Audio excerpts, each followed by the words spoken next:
रोशनी act के तहत जो भूमि आवंटित की गई थी उसे सरकार रद्द करेगी।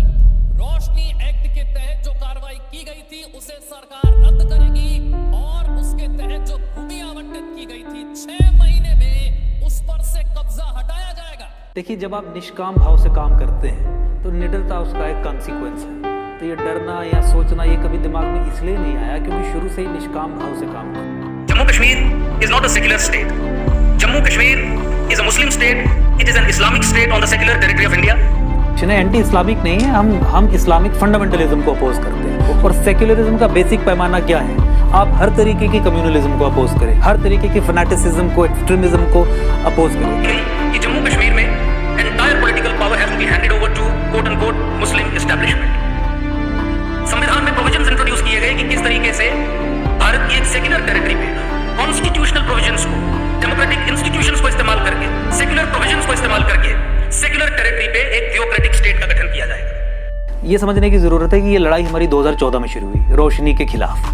तो 2 लेवल्स पे शुरू हुई। पहला, हमने रोशनी जो कानून था, जो एक्ट था, उसे खत्म करवाने के लिए उसे कोर्ट में चुनौती दी। तो उसे लीगली ये कहते हैं कि भाई आप कॉन्स्टिट्यूशनल वैलिडिटी किसी भी कानून की चैलेंज करते हो जो आपको लगता है कि हमारे फंडामेंटल राइट्स को वायलेट करता है। तो एक तो ये था। देखा, आप ये तभी रिवर देख लीजिए, आप कठुआ में चले जाइए, रावी देख लीजिए, बसंतर देख लीजिए, उज देख लीजिए, आप रामबन, किश्तवाड़, डोडा में चले जाइए, जितनी भी रिवर बेड्स हैं, रिवर बैंक्स हैं, एक धर्म विशेष के लोगों का वहां पे कब्जा है। इसके अलावा रोशनी एक्ट में मैक्सिमम बेनिफिशियरीज अगर मुसलमान है, what does it suggest? Chief minister order pass करती है कि मुसलमान जमीन पे कब्जा कर सके। It's a communal piece of order. तो what does it suggest? It suggest कि जम्मू कश्मीर में डेमोग्राफिक इन्वेजन या सरकारी जमीनों पे मुसलमानों का कब्जा करना एक स्टेट स्पॉन्सर्ड प्रोसेस है।